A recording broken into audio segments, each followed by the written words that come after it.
Hello, I'm Zev Newworth, and welcome to Creating a New Healthcare, a podcast series for healthcare leaders who are interested in fresh perspectives, new ideas, and bold solutions on how to advance the creation of a customer-oriented, value-based system of health. The views I express on this podcast are solely my own and do not represent the views of any other person or organization. Folks, our focus today is on clinical decision support, and we'll be speaking with a physician executive and entrepreneur who has spent decades working to improve and advance providers' ability to make good decisions in the care of their patients. There are hugely important implications to this for patients, for providers, and for payers, but I think most importantly for patients. And we'll hear about that from our featured guest today.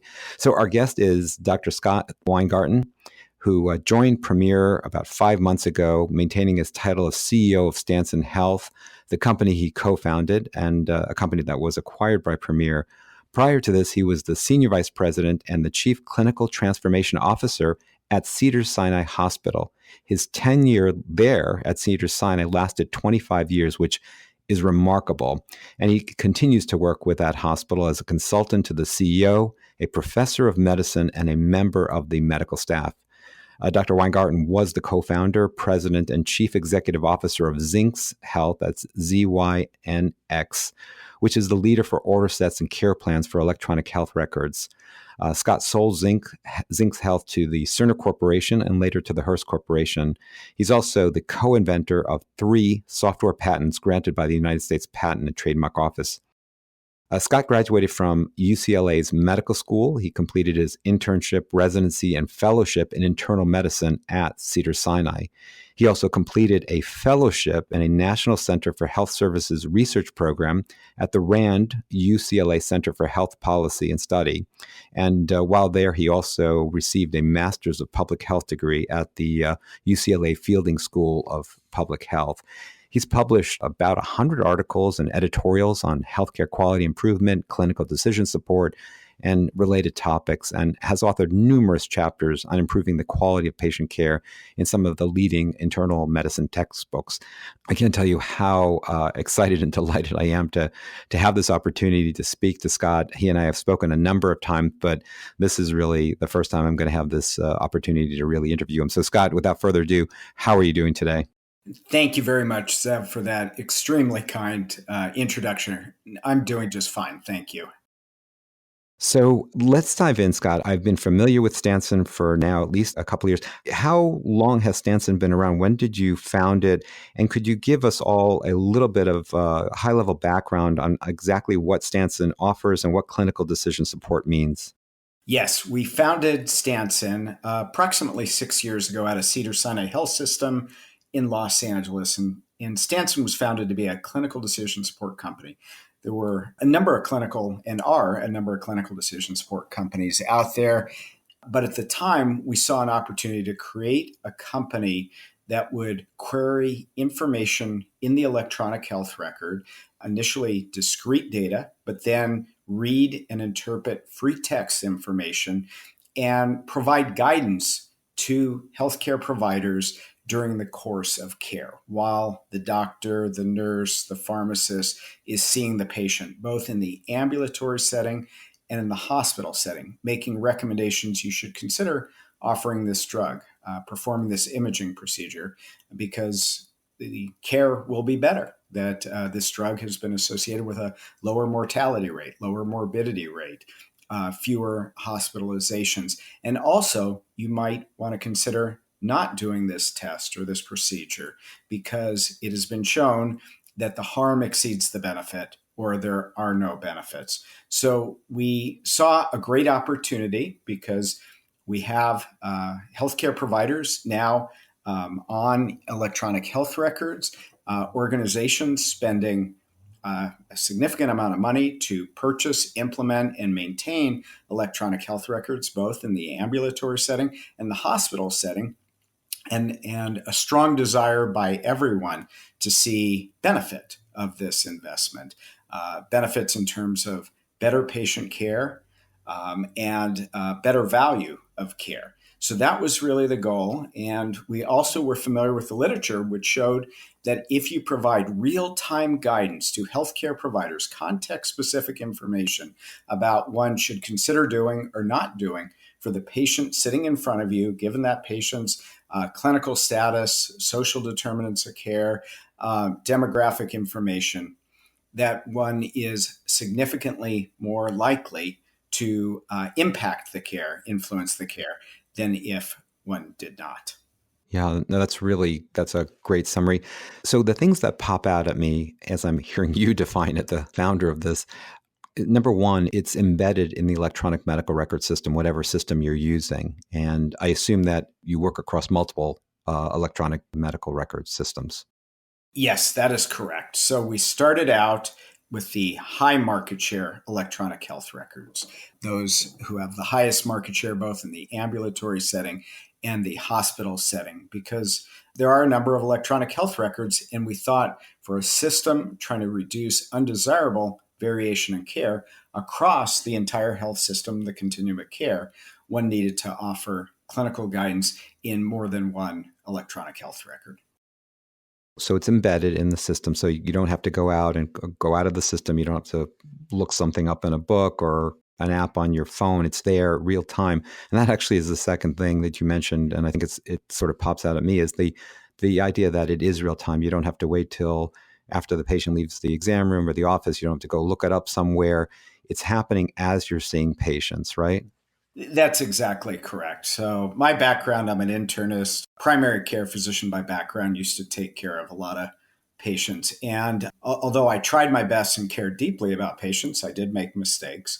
And often it was because I didn't know what I didn't know. So, it wasn't that I knew I needed to look something up and didn't take the time to do it. It's just I overlooked something. So, an example would be that a number of years ago, I had this patient, and she was a 53-year-old woman, and she was a marathon runner, very fit. And she would come see me often in January or February before running the Los Angeles Marathon, which tended to be in March. And she would often have an overuse injury, her ankle or her knee, and she invested a fair amount of time in training for the marathon. And she concerned that her ankle hurt, as any of us would be as well, when you invest that much time to achieve a particular goal.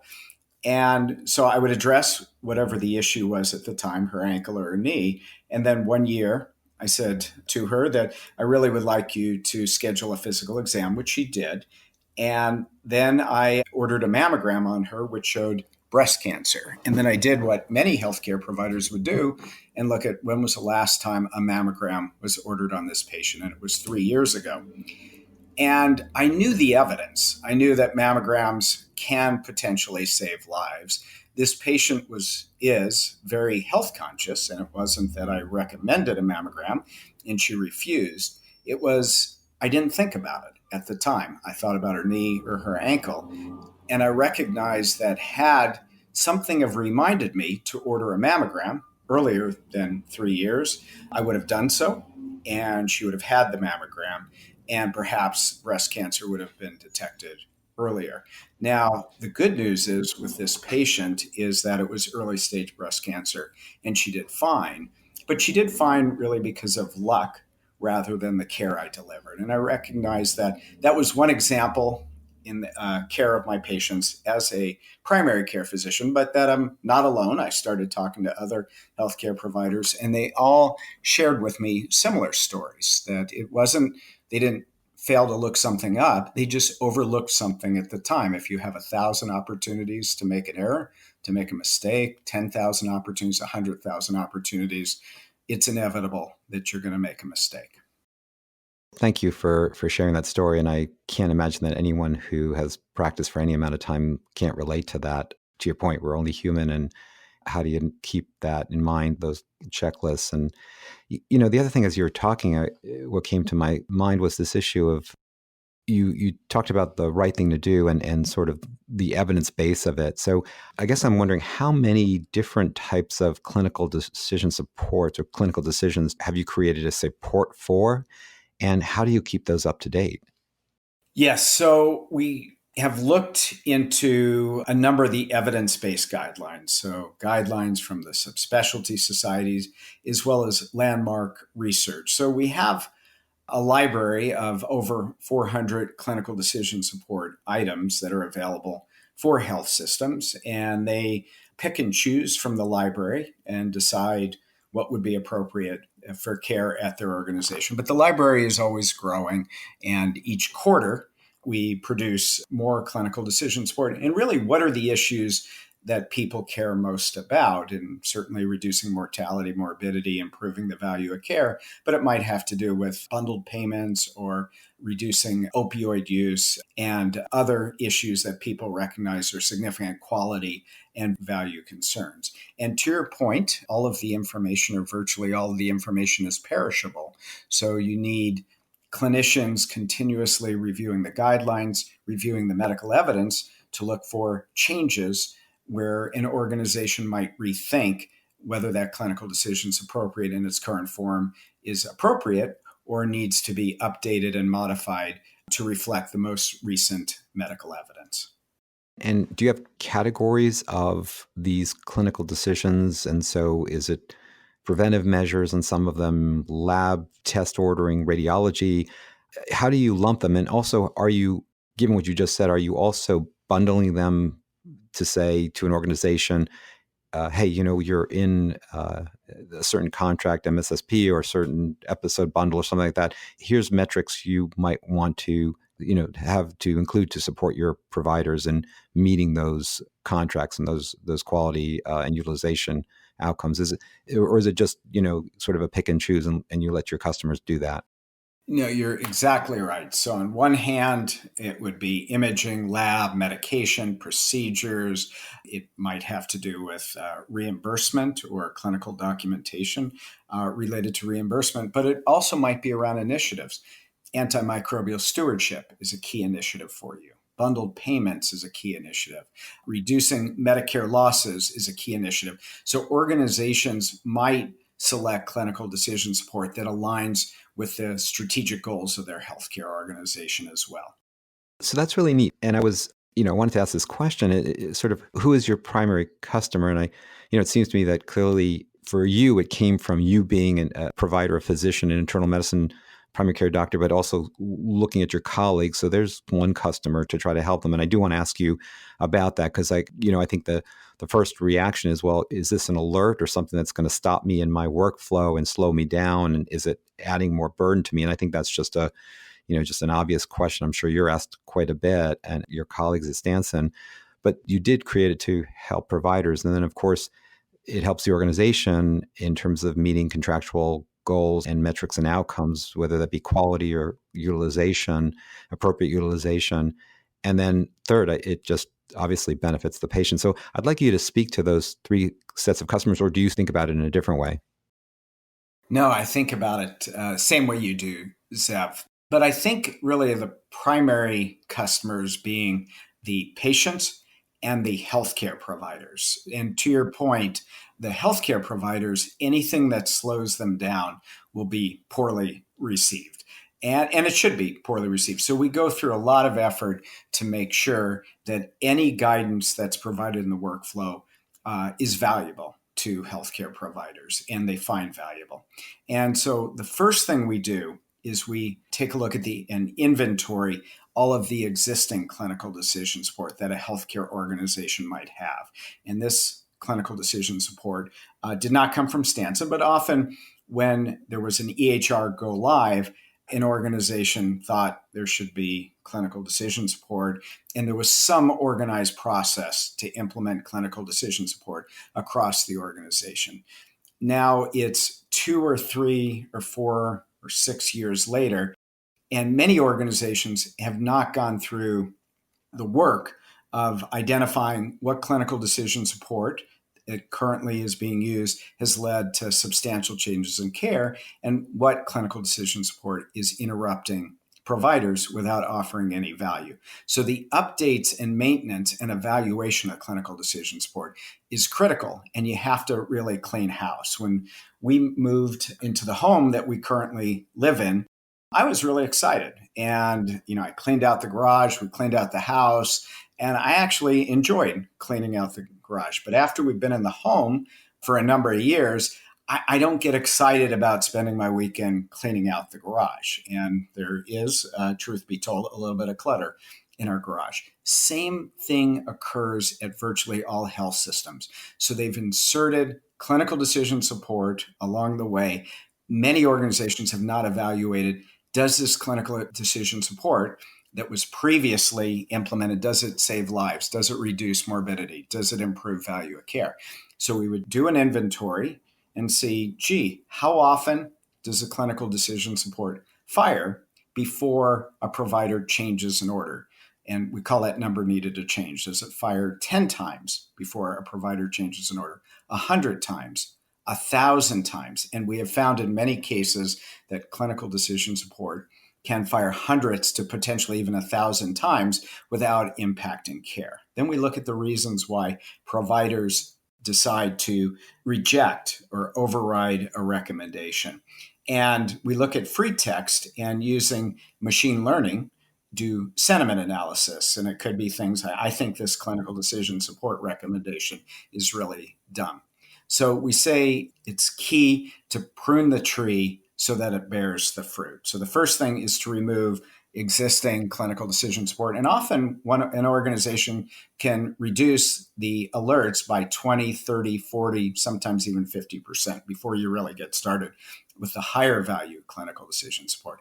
Second, you need to review not only the discrete data elements to determine whether clinical decision support is appropriate for an organization, but also the free text information. This is a really exciting area because if a provider has documented something in his or her note, why require them to also enter the information as discrete data element? That's redundant. That's not respecting the provider's time. That's not addressing provider burnout. So we'll, to the best of our ability, look at both discrete data and free text information, deciding when to suppress an alert.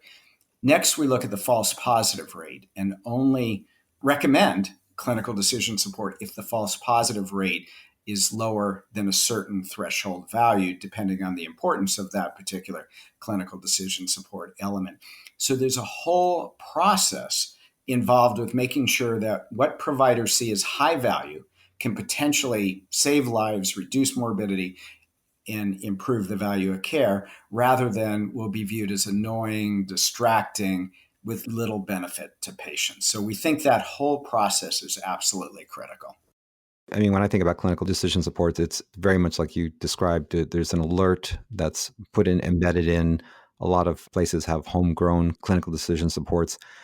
But what you're adding in here is a whole dimension of analysis of that before you even do anything, understanding what clinical decision supports exist, who's using them, who's ignoring them, what their impact is. And so is that what you do when you come into an organization? You actually set something up before you even put the alerts in place?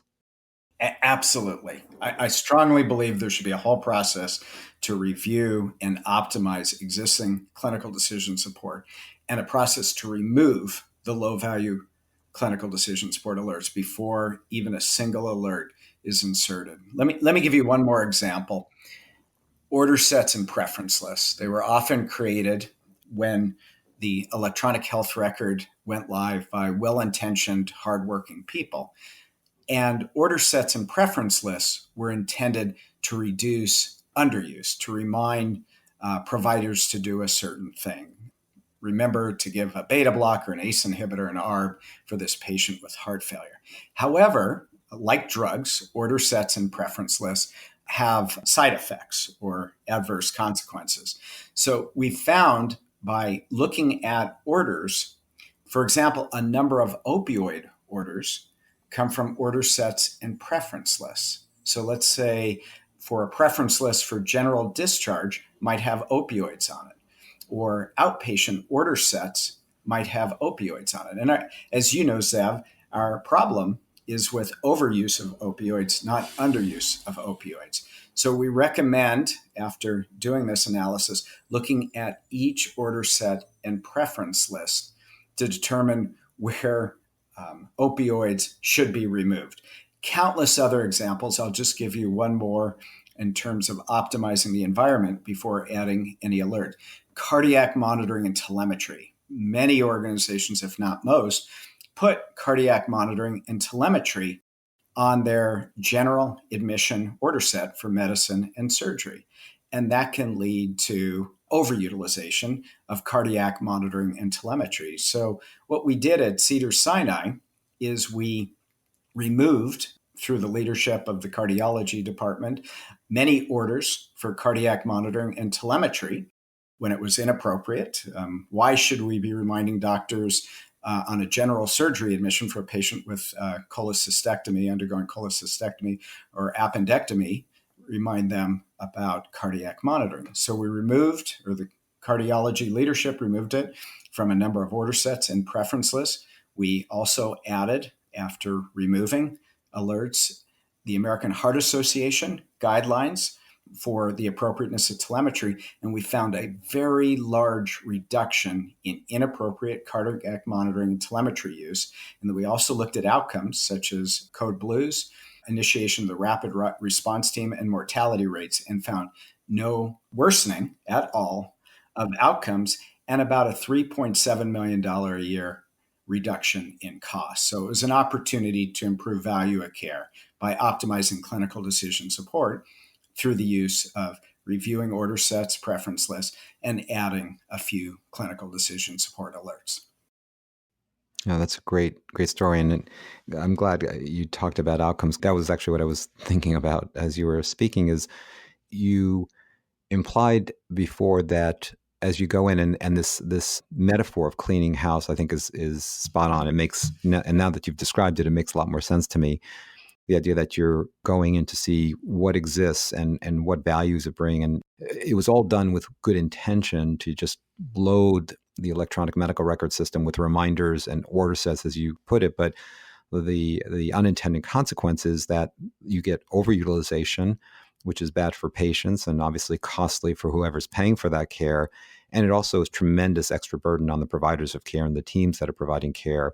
And so you're really, as you say, that analyzing and that cleaning house is the first order of business before you reorganize. So I guess the question I would have is, when you go into most places, do you see net a decrease in alerts or sort of a net zero effect? Or are you seeing that in the end you're adding more? Or is that hard to answer that question because every provider group is different?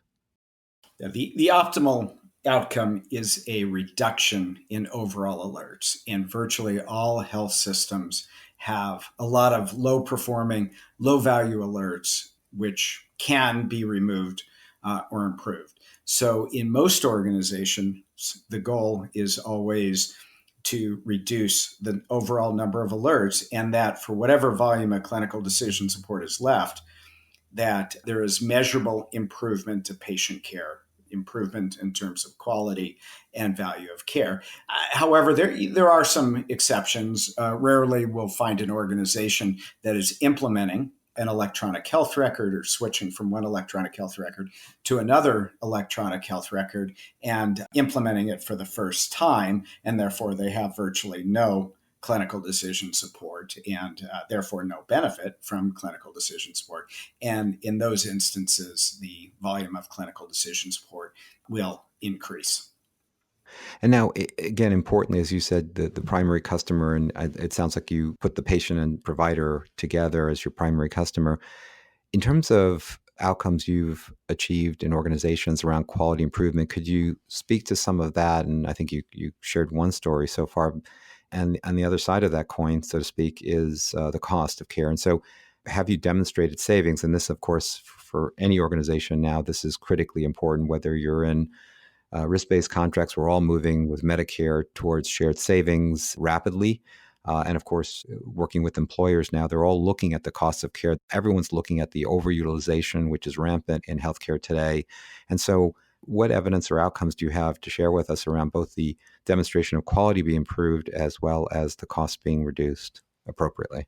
Yes. So I'm a big proponent of evidence-based medicine and evidence-based healthcare. And what we say with all the clinical decision support, including clinical decision support we develop, if there is not evidence of improvements in quality or reductions in costs, should get rid of it. No value, get rid of it, not helpful. So we've worked very, very hard to measure the impact of clinical decision support that has been implemented, both in terms of quality and in terms of value. So, for example, on the cost side, we will look at canceled orders and number of orders that were canceled. So let's say inappropriate MRI for low back pain.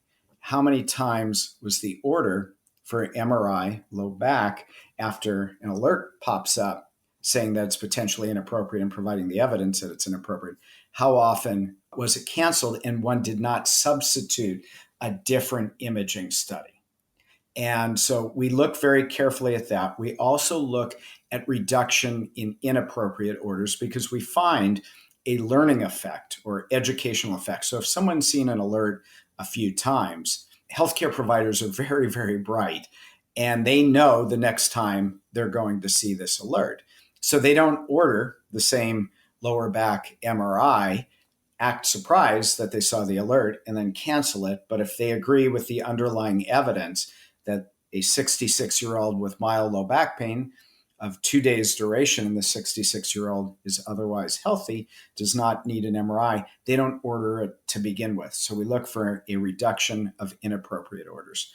Quality of care, critically important. So what we do, because we can't always measure patient outcomes or maybe issues related to sample size and availability of data, but let me give you an example we almost always do. We look at improvements in processes of care and use clinical epidemiology models to try and translate that to improvements in outcomes. So an example might be drugs, benzodiazepines, drugs like Valium or Ativan or Ambien, have been shown to be dangerous for elderly patients. They can cause patients to fall. They can cause patients to have hip fractures.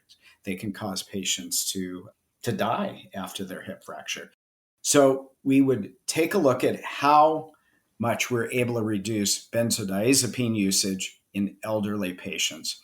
And then using the clinical epidemiology literature, forecast the projected reduction in falls and the projected reductions in hip fractures if patients in that particular organization are similar to patients in the clinical epidemiology literature. So we think it's critically important, to the best of an organization's ability, try and understand the impact of the clinical decision support on quality and cost of care. And if clinical decision support cannot be linked to improvements in quality, reductions in costs, it should be removed.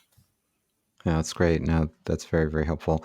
And do you have, I mean, you shared one example, other examples of, saving organizations, decreasing those costs and because again, I think this is something that all organizations are looking to do right now.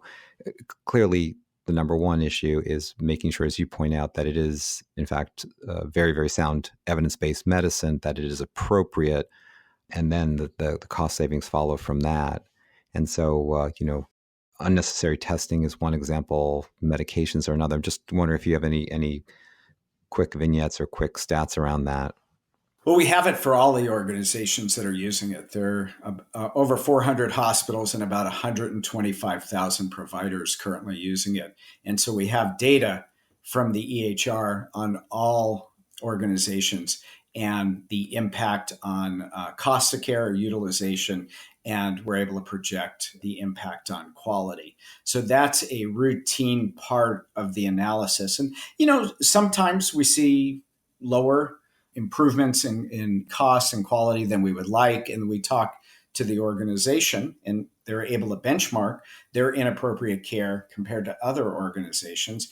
And we share with them tips if their reductions in costs and improvement in quality is lower than other benchmark organizations, what they might do to improve their results, clinical and financial results. But one other example comes from Cedars-Sinai, and we published in the August 2018 American Journal of Managed Care. And this was a study which we conducted with the advisory board, where the advisory board said, we want to see all the data on inpatient utilization of the, in this particular case, choosing wisely alerts. And they had information from us on Crimson on length of stay, cost per case, complication rate, and readmission rate. And their data scientists said, we don't know whether we're going to see an association between physicians who follow the clinical decision support recommendations and improve quality and cost outcomes. And we'd like our data scientists to map the two different databases. So they went through the painstaking work of mapping the databases of 26,000 patients, and they found a statistically significant correlation or association between following the alerts and shorter length of stay, $944 per case lower costs, and lower complication rate. Now, truth be told, because this was an observational study rather than a randomized controlled clinical trial, we don't know whether there was cause and effect or just providers who happen to follow these alerts also happen to provide better quality and less costly care. But that would be one example. You mentioned a moment ago the number of providers and organizations that are on Stanson. It seems to me this is, given the just vast number of clinical decisions, given the rapid rise in evidence base and the recommendations, it just seems to me that it's almost impossible for any individual provider to keep all of that in their head, and no one has the time to look up all those things. So this just seems like a no-brainer, mandatory. It should be embedded in all electronic systems that all providers are using all the time. And so although the numbers you have are large, actually larger than I had thought, but it just seems like everyone should be using these. And so I guess my question is, are all providers using some sort of clinical decision support or another? And if not, how can that be? It's just a very, very kind of honest question as I was listening to you. Great question. And let me just back up. Zev, I think you're absolutely right. There are 20,000 biomedical journals. An article is published about every 26 seconds. It was said that in 1950, the doubling time of medical information was approximately 50 years. They have projected that in 2020, the doubling time of medical information will be about 73 days.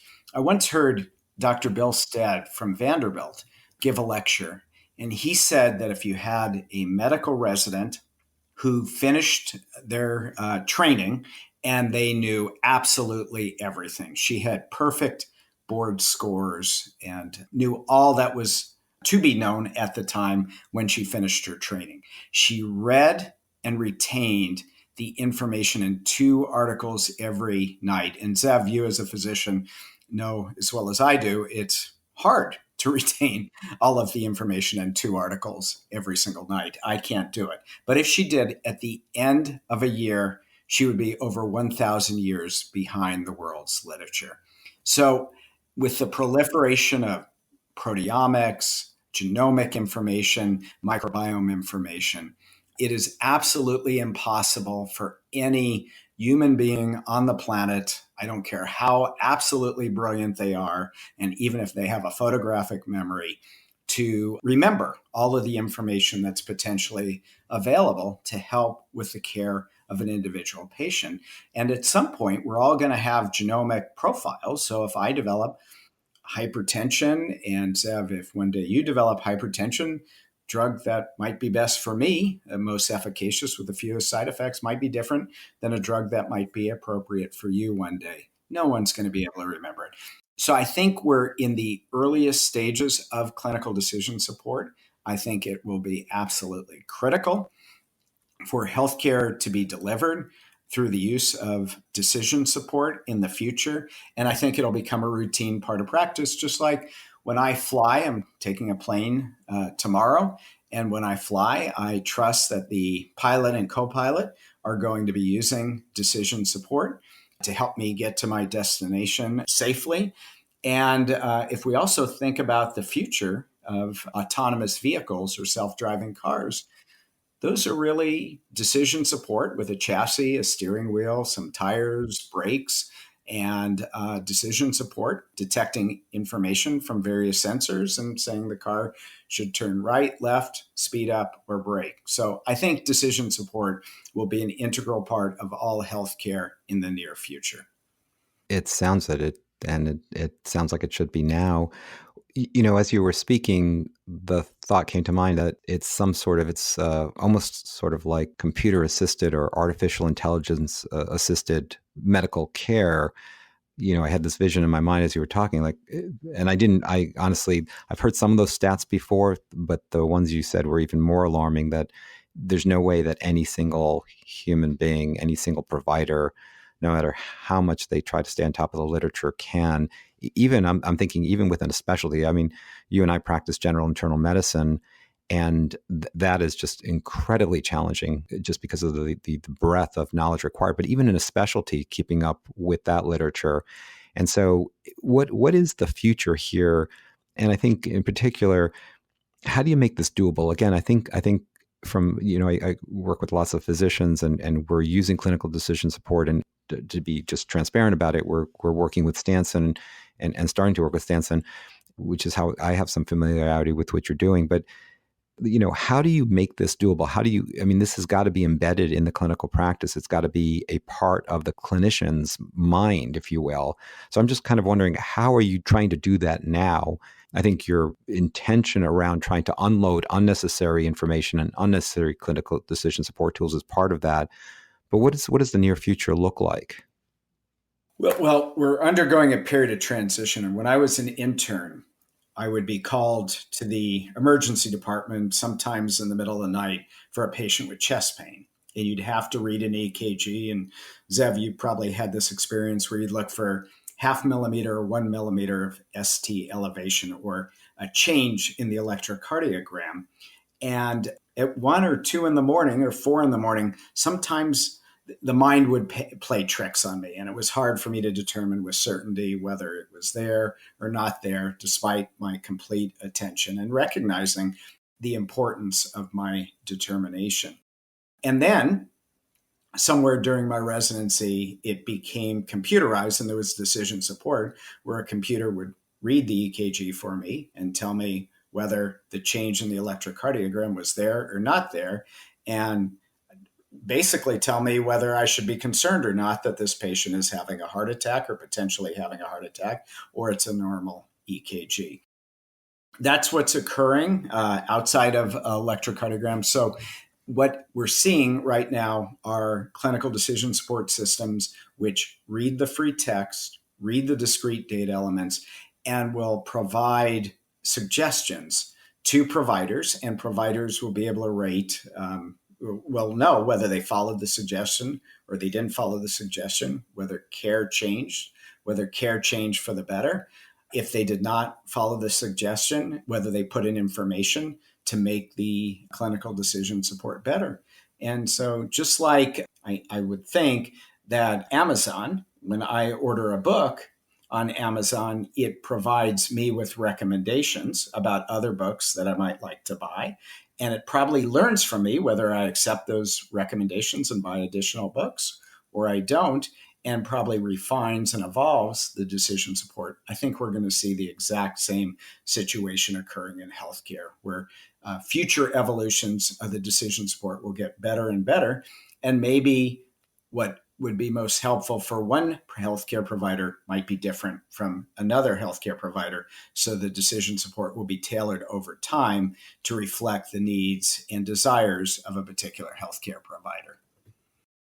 And right now, again, as I'm thinking about the approach that you all have taken at Stanson and the data and the analytics, is the product or service completely carried through the channel of automation and modifying it for the physician? Or are you right now providing the group that you're working with and the leadership of that group with some information so you could say, look, we noticed that Dr. Neuwirth is got a pattern of ordering like this. It would be helpful for someone to provide him some education or provide him some coaching on this particular topic. And I'm just wondering, are people using the data internally to help their colleagues?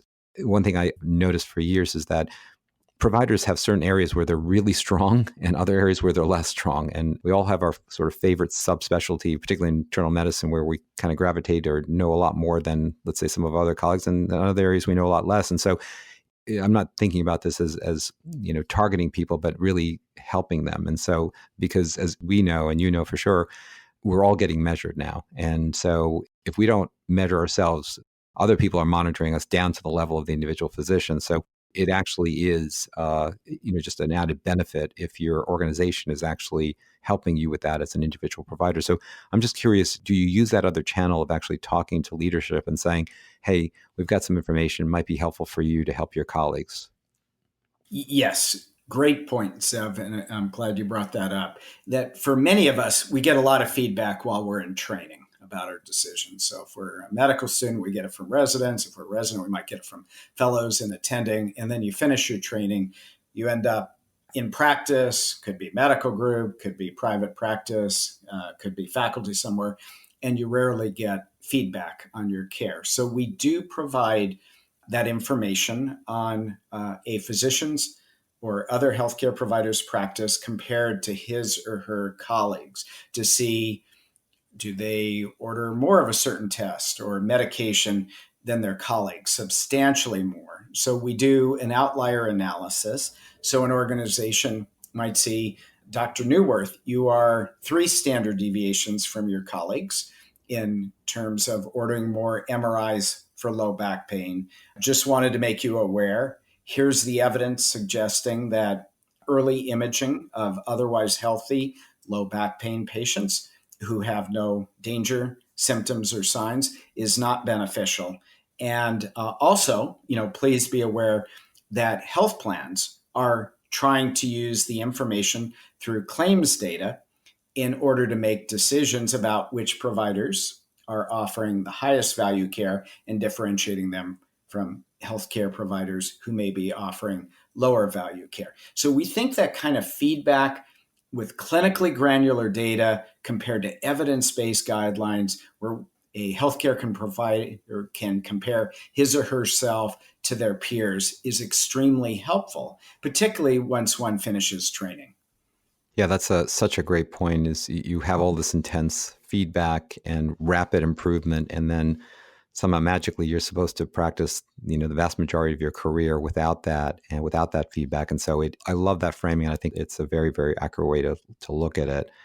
So I promised you we would finish before the top of the hour, but of course we've gone over. So I apologize. And I just want to give you the opportunity to, if you've got some other perspective or some other point that we haven't covered or a final message you want to share with those that are listening. No, I thank you very much for the opportunity to speak with you today, Zev. And I really believe that with advances in technology, natural language processing, machine learning, artificial intelligence, that clinical decision support is going to get better and better. And when I say better and better, I mean that healthcare providers are going to find it much more useful in the future than they do today. And today it's better than it was a year ago and 3 years ago. And better also means it'll lead to, I believe, lower mortality rates, lower morbidity rates, better quality of life for patients, and less costly care. So I am extremely excited and bullish about what I think the future holds for clinical decision support. Well, I want to thank you for that statement and that comment. I think it's really important. And it's so interesting that you went there because I was actually thinking the same thing a moment ago or a minute ago. People talk about the fact that physicians who are in healthcare, how stressful it is, and how they wouldn't recommend it to their younger colleagues or to their children. I think that quite the opposite. And, even talking to you today and listening to what you're doing and where it is right now, but also where it's going in the next very, very short period of time as we advance with artificial intelligence and natural language processing and all that the practice of medicine is actually going to be so much more fun because you've got all this support, but also you're going to be able to do a much better job. And so it's not just that clinical decision support is going to get better. I think the practice of medicine is going to get better as well. So I'm just kind of curious about, you sort of said it, but I'm just curious how you feel about that. I feel the exact same way. So a lot of times I will speak to physicians in training, and we'll talk about this and the future. And they accept this as the future of medicine. And I always love talking to them because they're going into healthcare excited. They regard it, as they should, as a noble profession, opportunity to help people in their times of need. I think they're very supportive of the systems that will be put in place that will enable them to deliver better care, more efficient care, higher value care in the future, more affordable care for their patients. So I know many of us are concerned about the future of healthcare, but I think the future of healthcare is going to be lead to better care at lower costs, and I could not be more excited about where healthcare is going today. Well, that's great. So, Scott, I just want to thank you so much. I've got a whole other interview that I still haven't asked you yet, but hopefully we'll have a time to follow up. And I definitely want to hear some of the progress that you're making at Stanson. Can't thank you enough. Thank you so much, Zev. Really appreciate the opportunity to speak with you today. So, folks, I want to thank our guest, Scott Weingarten, for being part of creating a new healthcare and bringing us really fresh perspectives and new ideas and bold solutions, and also a very, very bright perspective on the future of healthcare delivery. And as always, I'd like to thank all of you out there who are doing the hard work each and every day of taking care of patients, and those of you who are directly supporting those who are taking care of patients. I truly appreciate you for what you do and recognize how critically important the work is for individuals, families, communities, and our society. I have to say that during this interview, particularly with Scott today, I was literally visualizing providers and patients sitting in the room together in exam rooms and hospital rooms, and how much what Scott and his colleagues at Stanson are doing to help that. And so, as always, I hope this podcast provides you with some useful information as well as some encouragement and inspiration. This is Zev Neuwirth on creating a new healthcare. Until next time, be well.